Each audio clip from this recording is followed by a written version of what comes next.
మనం quadratic equation continuation ఇంతకు ముందు మనము సైన్ ఆఫ్ ది ఎక్స్ప్రెషన్ చూసాము. సో ఆ కాన్సెప్ట్ మీద మన ప్రాబ్లమ్స్. సో ఇక్కడ ఎక్స్ ఈజ్ రియల్ అన్నాడు. పాయింట్స్ అబ్జర్వ్ చేయండి. ఎక్స్ ఈజ్ రియల్ అన్నాడు. Okay, next maximum minimum values of this expression. Question ఇలా అయినా అడగచ్చు. సో ఇక్కడ ఏం అడిగాడు? Maximum and minimum value of the expression అన్నాడు. లేదు అంటే రేంజ్ అని అడగచ్చు. లేదంటే it does not lie between అని అడగచ్చు. అట్లా క్వశ్చన్స్ అంటే పర్టికులర్ చెప్పాలంటే రేంజ్ అన్నది అడుగుతాడు. రేంజ్ అంటే మినిమం కామా మ్యాక్సిమం. సో దాన్ని పాసిబుల్ వాల్యూస్ ఏమవుతాయని అడుగుతాడు. సో ఇక్కడ ఎక్స్ ఈజ్ రియల్ అన్నాడు. సో ఇలాంటి క్వశ్చన్స్ ఏం చేయాలంటే ఫస్ట్ ఆ ఇచ్చిన ఈక్వేషన్ ఏదైతే ఉందో దానికి ఒక నేమ్ పెట్టండి, Y. So Y equal to X square plus 14x plus 9 by X square plus 2x plus 3. So ఇక్కడ ఏం లేదంటే డినామినేటర్లో 1 ఉన్నట్టు ఇప్పుడు క్రాస్ మల్టిప్లికేషన్ చేయండి. సో క్రాస్ మల్టిప్లికేషన్ చేసేస్తే అప్పుడు Y X square, so y into x square plus 2xy, next y into 3y equal to right side 1 into this one, so x square plus 14x plus 9. ఇప్పుడు అన్ని terms ఒక side తెచ్చుకొని టర్మ్స్ని separate చేయండి. అంటే x square terms అంటే ఇక్కడ ఇది left side వస్తే మైనస్ ఎక్స్ స్క్వేర్ వస్తుంది. సో ఎక్స్ స్క్వేర్ కామన్ తీస్తే వై, ఇక్కడ ఎక్స్ స్క్వేర్ ఇటు వస్తే మైనస్ ఎక్స్ స్క్వేర్ కామన్ తీస్తే వై మైనస్ 1. అన్ని లెఫ్ట్ సైడ్ తీసుకొచ్చి X square terms X terms separate చేయండి అంతే. నెక్స్ట్ ఈ 14x ఇటు వచ్చేస్తుంది. సో ఇక్కడ 2x, సో 2x కామన్ తీసాం అనుకోండి, 2x కామన్ తీస్తే ఇక్కడ y, నెక్స్ట్ ఇక్కడ ఇది 14x ఇటు వస్తే మైనస్ 14x, 2x కామన్ తీస్తే -7 వస్తుంది, -7. నెక్స్ట్ ప్లస్ 3y, 9 ఇటు వచ్చేస్తే -9 వస్తుంది, 3 కామన్ తీస్తే y -3. సో అన్నీ ఒక సైడ్ వచ్చేసి 0 వస్తుంది. సో ఫస్ట్ ఆల్ టర్మ్స్ ఒక సైడ్ తెచ్చేసుకొని ఫస్ట్ క్రాస్ మల్టిప్లికేషన్ చేసిన తర్వాత ఆల్ టర్మ్స్ అనేది ఒక సైడ్ తెచ్చుకొని X square term, X term, X లేని టర్మ్ ఇలా 3 పార్ట్స్గా మనం సపరేట్ చేసేస్తాం. సపరేట్ చేసేసిన తర్వాత ఇది ఒక క్వాడ్రాటిక్ ఈక్వేషన్. సో ఇది క్వాడ్రాటిక్ ఈక్వేషన్. సో ఎందులో క్వాడ్రాటిక్ ఈక్వేషన్? ఎక్స్లలో క్వాడ్రాటిక్ ఈక్వేషన్. మరి ఇక్కడ ఎక్స్ అనేది ఏమన్నాడు? రియల్ అన్నాడు. సో ఎక్స్ రియల్ అన్నాడు కాబట్టి దీని రూట్స్ కూడా ఏమొస్తాయి? రియలే వస్తాయి. మరి రూట్స్ రియల్ అయితే డిస్క్రిమినెంట్ ఏమవుతుంది? సో ఎక్స్ ఈజ్ రియల్ కదా, సో దీన్ని సాల్వ్ చేస్తారు, సాల్వ్ చేస్తే రూట్స్ వస్తాయి. సో ఎక్స్ అనేది రియల్ కాబట్టి దీని రూట్స్ కూడా రియలే వస్తాయి. కాబట్టి రియల్ అయితే అప్పుడు ఏంటి? డిస్క్రిమినెంట్ ఏంటి? Greater than or equal 0. So roots real and equal అయితే discriminant equal to 0. Roots real and unequal అయితే discriminant greater than 0. So roots real and unequal అయితే డిస్క్రిమినెంట్ గ్రేటర్ దాన్ 0 అని రాస్తాం. రూట్స్ రియల్ అండ్ ఈక్వల్ అయితే discriminant equal to 0 అని రాస్తాం. Just roots real అంటే రెండింటిని క్లబ్ చేసేస్తాం. So delta greater than 0 roots real and distinct, delta equal to 0 roots real and equal. ఇప్పుడు రెండింటిని క్లబ్ చేస్తే ఇక్కడ రియల్ అన్ఈక్వల్, ఇక్కడ రియల్ ఈక్వల్, రెండింటిని క్లబ్ చేస్తే రూట్స్ రియల్ అంటాం. ఏమంటాం? Roots real. సో ఇక్కడ ఎక్స్ రియల్ కాబట్టి సో రియల్ అండ్ డిస్టింక్ట్ అంటే ఇది రాయండి అంతే. రియల్ అండ్ డిస్టింక్ట్ అయితే అది రాయండి, బాగా గుర్తుపెట్టుకోండి. రియల్ అండ్ ఈక్వల్ అయితే డిస్క్రిమినెంట్ ఈక్వల్ టు 0 రాయండి. Only just real, equal unequal ఏమనలే, జస్ట్ రియల్ అన్నాడు అనుకోండి discriminant greater than or equal to 0 రాయండి. సో నో రియల్ రూట్స్ అన్నాడు అనుకోండి, నో రియల్ రూట్స్ అంటే సో నో రియల్ రూట్స్ అయితే డిస్క్రిమినెంట్ ఏం రాస్తారు? నో రియల్ రూట్స్ అన్నా లేదంటే ఇమాజినర్ అన్నా డిస్క్రిమినెంట్ లెస్ దాన్ 0. 4 బాగా గుర్తుపెట్టుకోండి. మళ్ళీ ఒకసారి రూట్స్ రియల్ అండ్ అన్ఈక్వల్ అయితే first one delta greater than 0, roots real and equal అయితే discriminant equal to 0, roots are real అయితే discriminant greater than or equal to 0, roots non real అయితే discriminant less than 0. ఇక్కడ real కాబట్టి discriminant ఏమవుతుంది? Greater than or equal to 0 అవుతుంది. So మనకి ఈ point important. మరి డిస్క్రిమినెంట్ అంటే ఏంటి? b² - 4ac. మరి ఇక్కడ ఏ అంటే ఏంటి? బి అంటే ఏంటి? X square coefficient. ఏ అంటే ఏంటి? y - 1. నెక్స్ట్ ఎక్స్ కోఎఫిషియంట్ మనకి ఏంటి? ax² + bx + c కంపేర్ చేయండి. సో దీన్ని A X square plus bx plus సికి కంపేర్ చేస్తే అప్పుడు ఏబిసి వాల్యూస్ వస్తాయి. అంటే ఎక్స్ కోఎఫిషియంట్ ఏంటి ఇక్కడ 2 into why minus 7, 2 into why minus 7. Next c అంటే ఎక్స్ లేని టర్మ్. సో ఏంటి సి అంటే ఎక్స్ లేని టర్మ్. సి ఈక్వల్ ఏంటి 3 ఇంటూ వై మైనస్ 3. ఇప్పుడు డిస్క్రిమినెంట్ అంటే ఏంటి b square minus 4ac greater than or equal to 0. మరి బి అంటే ఏంటి ఇదే కదా. సో దీనికి స్క్వేర్. సో 2 స్క్వేర్ ఎంత 4 into why minus 7 whole square. Direct రాసేస్తున్నాం, స్క్వేరింగ్ చేసేస్తున్నాం. Y square minus 14y 7 square అంటే ఎంత 49 మైనస్ 4 ఇంటూ ఏ అంటే ఏంటి వై మైనస్ 1 ఇంటూ సి అంటే ఏంటి so 3 into why minus 3. So 3 into అంటే ఇక్కడ 3కి రాసేస్తున్నాను. 3 ఇంటూ వై మైనస్ 3 ఇదేంటి greater than or equal to 0. So ఏమైనా కామన్ వస్తే కామన్ తీసేసేయండి. సో 4 కామన్ వచ్చేస్తుంది. సో 4 కామన్ తీసేద్దాం. సో అప్పుడు ఏంటి y square minus 14y plus 49. Next ఇది మల్టిప్లికేషన్ చేసేస్తే ఏమొస్తుంది ఇక్కడ రాసేస్తాం. మళ్ళీ అంతా లెంతీ అవుతుంది కాబట్టి ఇక్కడ ఒకటి రాసుకుందాం. మళ్ళీ అంత క్యాలిక్యులేషన్ అంతా ఎక్కువ అవుతుంది. సో ఈ మల్టిప్లికేషన్ చేస్తే ఏంటి వై స్క్వేర్ మైనస్ నేను డైరెక్ట్ రాస్తాను, మీరు మల్టిప్లికేషన్ చేసుకోండి. Minus 4y plus 3. ఇప్పుడు ఆల్రెడీ 4 కామన్ తీసాను. 4 కామన్ తీసాం కాబట్టి ఇంకెంత ఉంటుంది 3. సో 3 ఇంటూ ఇది. సో 3 ఇంటూ మైనస్ 3 ఇంటూ ఇది అంటే ఎంత minus 3y square. So minus 3y square. Next minus 3 into minus 4y అంటే ఎంత plus 12y. Next minus 3 4 already common తీసేసాం. సో మైనస్ 3 ఇంటూ 3 ఎంత minus 9. So greater than or equal to 0. So దీన్ని simplify చేసేయండి. So 4 into so why square minus 3y square అంటే minus 2y square minus 2y square. Next minus 14y plus 12y అంటే minus 2y. Next 49 minus 9 అంటే plus 40. So greater than or equal to 0. ఇప్పుడు ఇందులోంచి minus 2 common వచ్చేస్తుంది కాబట్టి common తీసేస్తే అప్పుడు minus 8. So why square so plus why minus 20. So greater than or equal to 0. ఇక్కడ left side negative ఉంది. So negative పెట్టి మల్టిప్లికేషన్ చేస్తే నెగిటివ్ తీసేసామంటే ఏంటి నెగిటివ్ పెట్టి డివైడ్ చేసినట్టు. లేదంటే బోత్ సైడ్స్ నెగిటివ్ పెట్టి మల్టిప్లికేషన్ చేయండి. అంటే నెగిటివ్ వద్దు మనకి. సో నెగిటివ్ పెట్టి డివైడ్ చేసిన లేదంటే మల్టిప్లికేషన్ చేసిన ఫర్ ఎనీ ఇన్ఈక్వాలిటీ చేంజ్ అవుతుంది. లేదంటే మైనస్ 8 అటు తీసుకెళ్ళిపోండి. మైనస్ 8 వెళ్ళిపోతే ఏమవుతుంది డివైడ్ అయినట్టు. సో నెగిటివ్ పెట్టి డివైడ్ చేసాం కాబట్టి సో 0/-8 అంటే అంత 0నే. కాబట్టి నెగిటివ్ పెట్టి డివైడ్ చేసాం కాబట్టి ఇన్ఈక్వాలిటీ మారుతుంది. ఇన్ఈక్వాలిటీ అంటే మారిపోతుంది. అంటే ఇది కాన్స్టెంట్ పని ఏం లేదు. సో కాన్స్టెంట్ 0/ఎనీ కాన్స్టెంట్ సో 0నే. కాకపోతే నెగిటివ్తో డివైడ్ చేస్తే ఇన్ఈక్వాలిటీ మారుతుంది. అంటే అప్పుడు ఇదేంటి Y square plus why minus 20 less than or equal to 0. So negative పెట్టి డివైడ్ చేసాం కాబట్టి ఇన్ఈక్వాలిటీ చేంజ్ అయింది. నెక్స్ట్ దీనికి ఫ్యాక్టరేషన్ మల్టిప్లికేషన్ చేస్తే మైనస్ 20 రావాలి, యాడ్ చేస్తే 1 రావాలంటే 5 మైనస్ 4 అయితే సరిపోతుంది. సో 5 మైనస్ 5 మైనస్ 4 అయితే సరిపోతుంది. కాబట్టి చేంజ్ చేస్తుంది.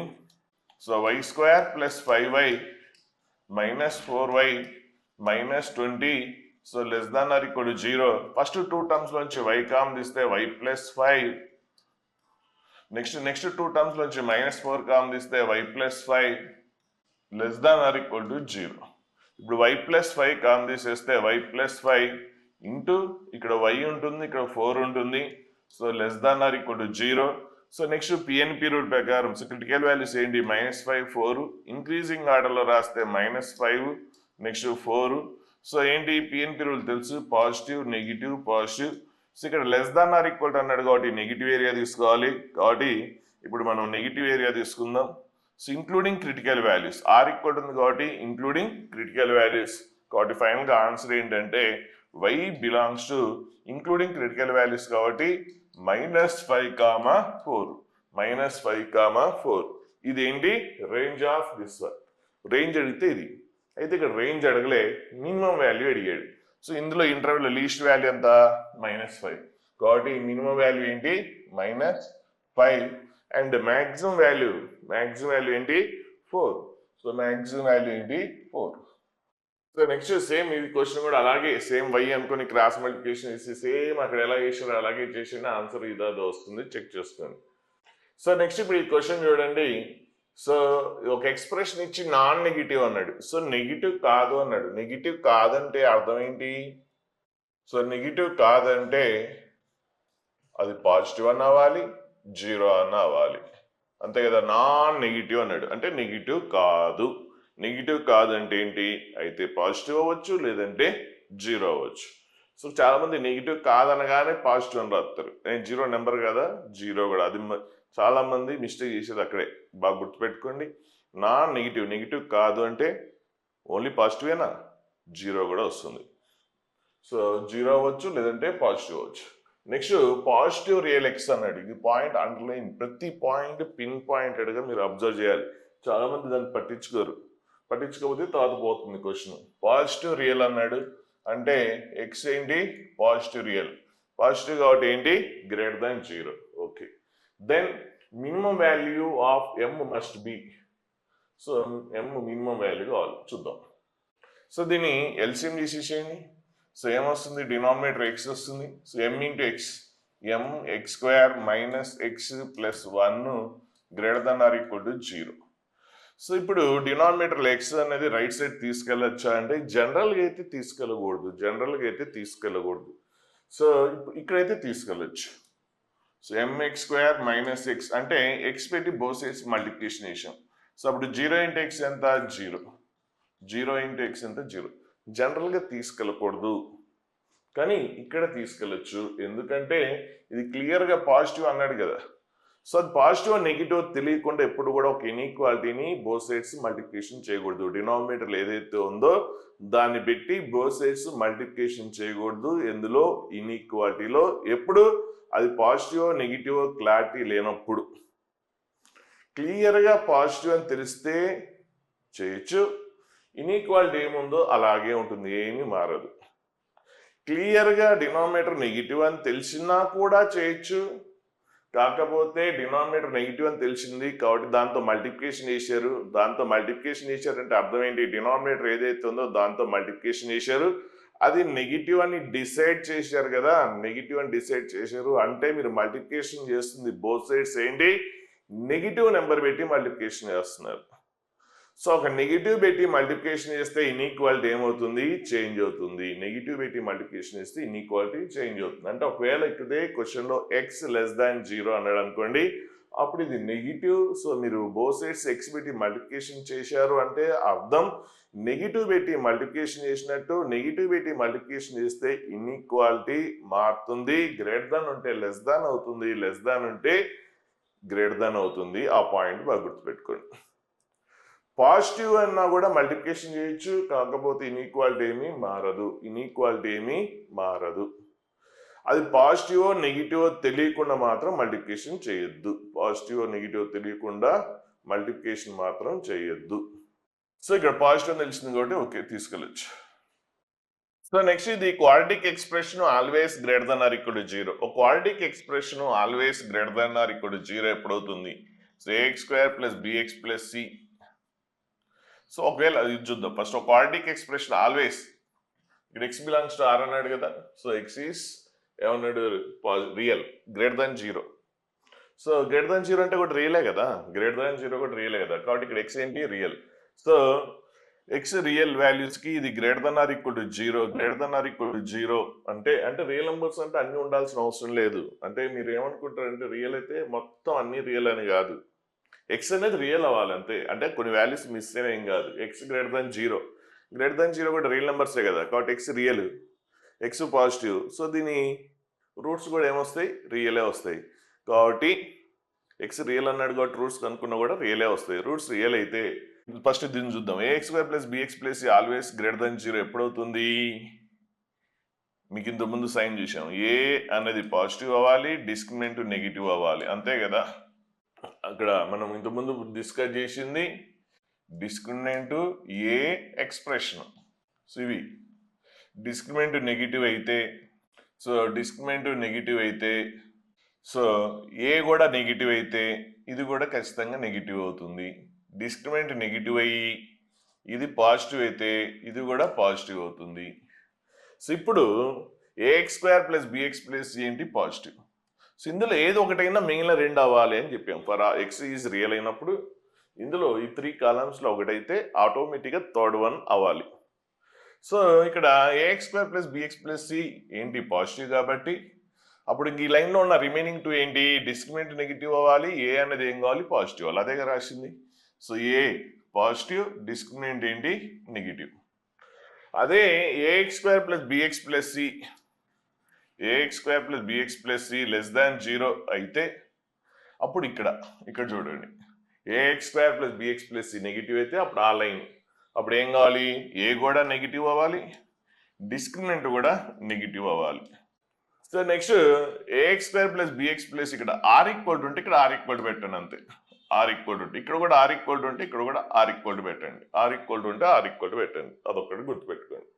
సో ఇప్పుడు ఏంటి మరి సో ఇది ఈ పాయింటే కదా a x square plus bx plus c greater than or equal 0 కాబట్టి సో ఎక్స్ స్క్వేర్ కోఎఫిషియంట్ ఏంటి ఎమ్ గ్రేటర్ దెన్ 0 అవ్వాలి అండ్ డిస్క్రిమినెంట్ ఏం కావాలి less than or equal to 0 అవ్వాలి. సో డిస్క్రిమినెంట్ అంటే ఇక్కడ ఏ సో ఏ వాల్యూ ఎంత ఎమ్ బి వాల్యూ ఎంత -1 సో సి వాల్యూ ఎంత 1 సి వాల్యూ 1. ఇప్పుడు డిస్క్రిమినెంట్ చూద్దాం. బి స్క్వేర్ మైనస్ డెల్టా అంటే ఏంటి b square minus 4ac so less than or equal to 0. So b అంటే ఎంత -1 square so -1 square -4 into a value ఎంత m c value ఎంత 1 so less than or equal to 0. So ఇక్కడ already m greater than 0 పక్కన పెట్టేసింది. Next ఇది so 1 - 4m so less than or equal to 0. So 1 less than or equal to 4m. So అప్పుడు ఏంటి 4m ఏమొస్తుంది మీకు 4m left right left అయితే 4m greater than or equal to 1. So అప్పుడు ఏంటి m greater than or equal to ఎంత 1/4. So m ఏంటి greater than 0 m greater than 0 రెండింటికి ఇంటర్సెక్షన్ రాస్తారు. సో రెండింటికి ఇంటర్సెక్షన్ అంటే సో మీకు ఇంటర్సెక్షన్ స్టార్టింగ్ ఇంటర్వెల్స్ దగ్గర చూసుకున్నాం. సో రెండింటికి ఇంటర్సెక్షన్ కామన్ వాల్యూ ఏమొస్తుందంటే డైరెక్ట్ రాసేసిన greater than or equal to 1/4 వస్తుంది. అంటే పాజిటివ్ అవ్వాలి సేమ్ టైం 1/4 కంటే ఎక్కువ ఉండాలి. అంటే 1/4 కంటే ఎక్కువ ఉంటే ఆటోమేటిక్గా ఏంటి పాజిటివే కదా. కాబట్టి ఫైనల్గా ఆన్సర్ ఏమొస్తుంది m greater than or equal to 1/4 వస్తుంది. So m value 1/4 or more m value ఏంటి 1/4 ఆర్ మోర్ కాబట్టి మినిమం వాల్యూ 1/4 అంతకంటే ఎక్కువే ఉంటుంది తక్కువ ఉండదు. కాబట్టి what is the minimum value so 1/4 or పైన అంటే మినిమం వాల్యూ 1/4 అయితే దాని పైన అంటే సో మినిమం వాల్యూ ఎంత 1/4. కాబట్టి minimum value of m must be 1/4 అవుతుంది. సో నెక్స్ట్ ఇప్పుడు ఈ question inequality is less than 5 satisfied for all x belongs to r అన్నాడు. సో డినామినేటర్ రైట్ సైడ్ జనరల్గా అయితే తీసుకెళ్ళకూడదు కానీ ఇక్కడ మాత్రం తీసుకెళ్ళచ్చు. ఎందుకంటే ఇక్కడ డినామినేటర్ ఆల్వేస్ పాజిటివ్. చూడండి అంటే అది x+1 whole square denominator x+1 whole square +1 ఇది x+1 హోల్ స్క్వేర్ +1. సో ఏంటి డినామినేటర్ ఏంటి always positive. So always positive అయితే తీసుకెళ్ళచ్చు ఆల్వేస్ నెగిటివ్ అయినా తీసుకెళ్ళచ్చు. కాకపోతే నెగిటివ్ పెట్టి మల్టిప్లికేషన్ చేస్తే ఇన్ఈక్వాలిటీ మారుతుంది. పాజిటివ్ అయితే ఇన్ఈక్వాలిటీ ఎలా ఉందో అలాగే ఉంటుంది. అది పాజిటివ్ నెగిటివ్ తెలియనప్పుడు మాత్రం తీసుకెళ్ళకూడదు. క్లియర్గా తెలిసింది. సో మీకు ఇలా రాయడం తెలియలేదు అనుకోండి డిస్క్రిమినెంట్ కనుక్కోండి. సో దాని డిస్క్రిమినెంట్ కనుక్కుంటే ఏంటి ఓన్లీ డినామినేటర్కి డిస్క్రిమినెంట్ కనుక్కుంటారు. ఓన్లీ డినామినేటర్కి డిస్క్రిమినెంట్ కనుక్కుంటే మీకు అది లెస్ దాన్ 0 వస్తుంది. సో లెస్ దాన్ 0 వచ్చింది. X square coefficient discriminant less than 0 అయితే x square coefficient expression both have same sign. కాబట్టి x square coefficient positive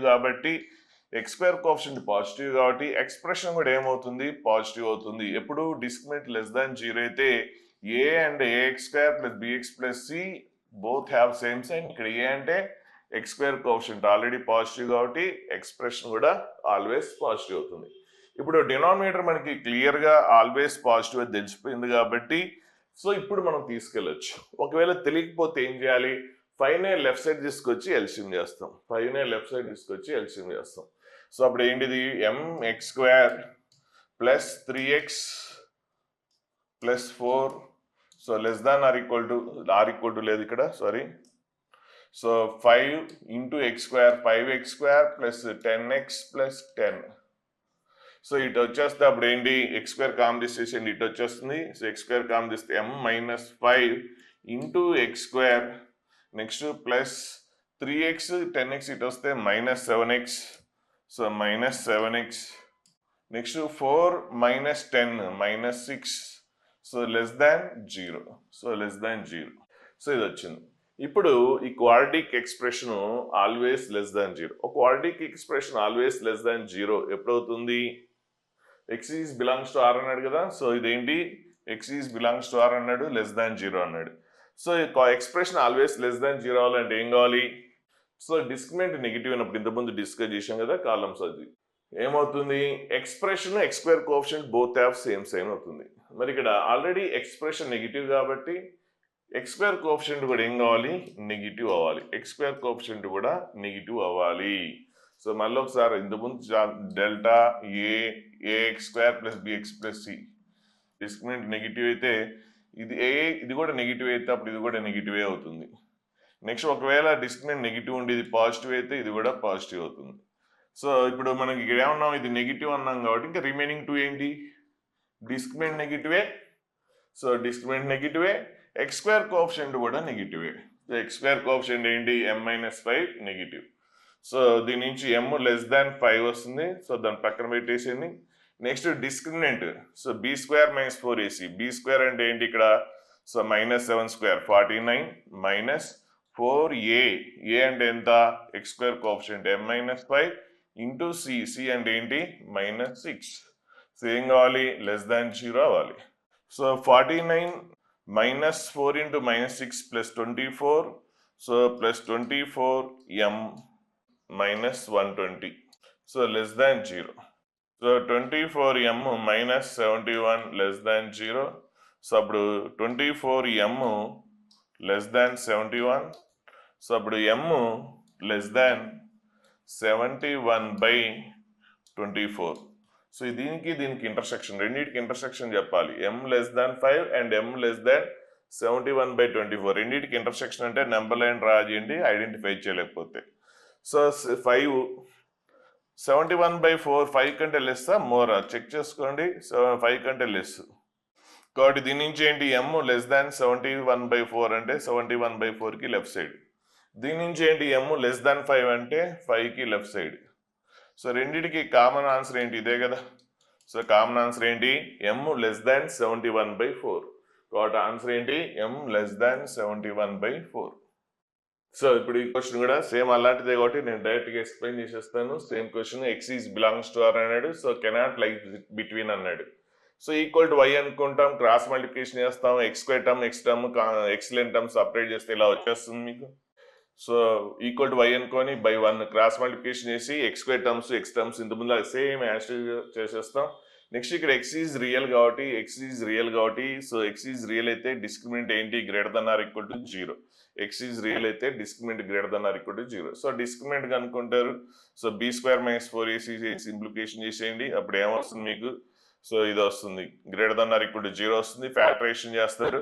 so next ఇది ఏంటి? Greater than or equal to 0 కాబట్టి ఇప్పుడు పిఎన్పి రూల్ వాడండి. So critical values ఏంటి? 5 and 9. So ఏంటి? Positive కదా, greater than or equal to 0 అన్నాడు. ఫస్ట్ ఇది పిఎన్పి రూల్ రాద్దాం. Positive negative positive. So greater than or equal అంటే ఏంటి? పాజిటివ్ ఏరియానే కదా, ఇంక్లూడింగ్ క్రిటికల్ వాల్యూస్. కాబట్టి ఏంటి? 5కి లెఫ్ట్ సైడ్ ఇంక్లూడింగ్ 5కి లెఫ్ట్ సైడ్, నెక్స్ట్ 9కి రైట్ సైడ్ ఇంక్లూడింగ్ కాబట్టి ఏం రాయాలి? క్లోజ్డ్ బ్రాకెట్ రాయాలి. అది ఇక్కడ ఆర్ ఈక్వల్ టు లేకపోతే అప్పుడు ఏంటి? ఎక్స్క్లూడింగ్ క్రిటికల్ వాల్యూస్ అంటే అప్పుడు ఏం రాయాలి? ఓపెన్ బ్రాకెట్స్ రాయాలి. కాబట్టి సో 5కి 9కి మధ్యలో ఉండదు, డస్ నాట్ లై బిట్వీన్ అన్నాడు. 5కి 9కి మధ్యలో లేదు అంటే ఈ ఆన్సర్నే మనం ఇంకో రకంగా చెప్పొచ్చు, does not lie between 5 and 9. 5కి లెఫ్ట్ సైడ్ లేదంటే 9కి రైట్ సైడ్ అంటే మీనింగ్ ఏంటి? Does not lie between 5 and 9. So next ఈ క్వశ్చన్ ఏమిటి? ఇక్కడ కూడా x is belongs to r అన్నాడు. So then find set of values. So దీన్ని కూడా అటైన్స్ వాల్యూస్ అంటే సో దాని రేంజ్ కనుక్కోవాలి, చూద్దాం. సో ఇదేంటి? సేమ్ ఇంత ముందు లాగానే ఈక్వల్ టు y అనుకుంటాం. సో క్రాస్ మల్టిప్లికేషన్ చేసేస్తాం, ఇది వచ్చేస్తుంది. సో తర్వాత మనకి ఇక్కడ ఎక్స్ స్క్వేర్ కోఎఫిషియంట్ అంటే ఇది కేసు తీసుకొని చేయొచ్చు, లేకపోతే తీసుకోకపోయినా ఏం కాదు. ఒకసారి చూద్దాం. ఇది మనం ఇంతకుముందు ఏం చేసామంటే ఎక్స్ స్క్వేర్ కోఎఫిషియంట్ ఏమైనా ఉంటే అది నాట్ ఈక్వల్ టు 0 ఇంతకుముందు రాయలేదు. అంటే x square coefficient not equal to 0 రాయాలి జనరల్గా. X square coefficient not equal to 0 ఎందుకు? ఎక్స్ స్క్వేర్ కోఎఫిషియంట్ 0 అయిపోతే అప్పుడు అది లీనియర్ ఈక్వేషన్ అయిపోతుంది. కానీ రాకపోయినా ఏం కాదు. సో కాంటర్ రాస్తే 2 కేసెస్ చేస్తాం. అంటే ఒకసారి y not equal to 1, y equal to 1. So y not equal to 1 అంటే అది క్వాడ్రాటిక్ అవ్వాలి. ఎందుకు రాసాం y నాట్ ఈక్వల్ టు 1 అంటే అది x స్క్వేర్ కోఎఫిషియంట్ ఉంటేనే అది క్వాడ్రాటిక్ అవుతుంది కాబట్టి x స్క్వేర్ కోఎఫిషియంట్ ప్రెజెన్స్ అనేది కంపల్సరీ కాబట్టి సో దాని కోఎఫిషియంట్ నాట్ ఈక్వల్ టు 1 అని రాశారు అంతే. So y not equal to 1 అయితే అప్పుడు పక్క అది క్వాడ్రాటిక్ ఈక్వేషన్ అయిపోతుంది. అప్పుడు ఇంత ముందులాగే ఇదేంటి x ఈజ్ రియల్ కాబట్టి డిస్క్రిమినెంట్ ఏంటి, x ఈజ్ రియల్ అయితే discriminant greater than or equal to 0, discriminant కనుక్కుంటారు, సింప్లిఫై చేసేస్తారు. సో ఇక్కడ మీకు ఏమొస్తుందంటే యాక్చువల్గా మైనస్ నెగిటివ్ వస్తుంది, వై స్క్వేర్ కోఎఫిషియంట్ నెగిటివ్ వస్తుంది సింప్లిఫై చేసిన తర్వాత. So why square coefficient negative వస్తుంది కాబట్టి మీరు నెగిటివ్ పెట్టి మల్టిప్లికేషన్ చేస్తే అప్పుడు inequality greater than or equal to ఏమొస్తుందంటే less than or equal to వస్తుంది. తర్వాత ఫ్యాక్టరేషన్ చేసేస్తారు. అప్పుడు ఫ్యాక్టరేషన్ చేసిన తర్వాత పిఎన్పి రూల్ ఇచ్చేస్తే వై వాల్యూ ఇది వచ్చేస్తుంది. కాదు ఇక్కడ వై ఏంటి నాట్ ఈక్వల్ టు 1 అన్న మీకు ఆన్సర్ ఇది వస్తుంది, 1 ఇదే వస్తుంది, 1/7, 7 వస్తుంది. కానీ ఇక్కడ మనం ఏమనుకున్నాం, కేసు 1లో వై నాట్ ఈక్వల్ టు 1 అనుకున్నాం కదా, అనుకున్నాం కూడా తీసేయాలి, అది తీసేయాలి. సో ఓకే, నెక్స్ట్ ఇప్పుడు y ఈక్వల్ టు 1 అయితే ఏంటి, y ఈక్వల్ టు 1 అయితే ఏమవుతుంది, y వాల్యూ 1 ఇక్కడ చూద్దాం. y వాల్యూ 1 అయింది అనుకోండి, ఇక్కడ y వాల్యూ 1 ఇదంతా అవసరం లేదు అసలు యాక్చువల్గా. సో y వాల్యూ 1 అయిపోతే అప్పుడు ఈ టర్మ్ ఉండదు. ఓకే, నెక్స్ట్ ఇది ఏమొస్తుంది మీకు, y వాల్యూ ఇక్కడ 1 రాస్తే ఇక్కడ నెంబర్ వస్తుంది, ఇక్కడ నెంబర్ వస్తుంది. x రియల్ నెంబర్ వస్తుందా రాదా అంటే 3x, y వాల్యూ 1 అయితే అదెంత 2 కదా, సో అప్పుడు ఎంత 6x. ఇది y 1 అయితే ఇది రియలే అవుతుంది, y రియల్ అయితే రియలే అవుతుంది, ఇది కూడా రియలే అవుతుంది. అంటే అప్పుడు y వాల్యూ 1 అప్పుడు ఏమొస్తుంది, ఇది 0, 6 అంటే x ఈక్వల్ టు ఏమొస్తుంది 0నే వస్తుంది. అంటే ఏం లేదు, లీనియర్ వస్తుంది. y వాల్యూ 1 అయితే లీనియర్ వస్తుంది. ఇక్కడ y వాల్యూ మీరు 1 రాస్తే కోఎఫిషియెంట్స్ అన్ని రియల్ అయిపోయినాయి కాబట్టి ఆన్సర్ కూడా రియలే వస్తుంది, ఆన్సర్ కూడా రియలే వస్తుంది. కాబట్టి రియలే వస్తుంది కాబట్టి y వాల్యూ 1 కూడా తీసుకోవచ్చు. కాబట్టి ఇంతకుముందు y ఈక్వల్ టు 1 తీసేసాం కదా, సో మళ్ళీ అది యాడ్ చేస్తాం. ఇదంతా హెడ్ఏక్ వద్దు అనుకుంటే సింపుల్గా అసలు అవసరం లేదు, అది తీసేయాల్సిన అవసరం లేదు. ఎందుకంటే ఈ కేసు అవసరం లేదు, ఎందుకంటే తర్వాత ఆ కేసు అక్కడ తీసేస్తే అప్పుడు ఇచ్చేయాలి. ఇచ్చేస్తే ఖచ్చితంగా మీకు ఆన్సర్ ఏమొస్తుందంటే రియలే వస్తుంది. ఎందుకంటే వై రియల్, కోఎఫిషియెంట్స్ రియల్ కదా, కోఎఫిషియెంట్స్ రియల్ అయితే ఎక్స్ రియలే వస్తుంది. సో అంతా చెప్తుంటే ఎక్కువ కన్ఫ్యూజ్ అయిపోతారు. కాబట్టి అసలు మీరు అదంతా అవసరం లేదు, సింపుల్గా అసలు ఈ కేసే వద్దు తీసేసేయండి. అంటే అవసరం లేదు, వై నాట్ ఈక్వల్ టు 1 అని సపరేట్గా మెన్షన్ ఏం చేయక్కర్లేదు, చేసేయండి. అప్పుడు ఏమొస్తుంది, సో మీకు ఈ ఆన్సర్ వచ్చేస్తుంది. అంటే ఇది తీసేయాలి, ఇది ఆన్సర్. ఇది 1 ఇక్కడ తీసేశారు కదా, 1 ఇది కేసు తీసుకోలేదు కాబట్టి ఇక్కడ 1 తీసేయాల్సిన అవసరం లేదు, అప్పుడు ఆన్సర్ ఇది వస్తుంది అంతే. సో ఇది లేదనుకోండి కన్ఫ్యూజ్ అవుతుంది, ఇది తీసేయండి, సేమ్ ఇంతకుముందులాగా తీసేయండి, ఆన్సర్ ఇది వస్తుంది అంతే.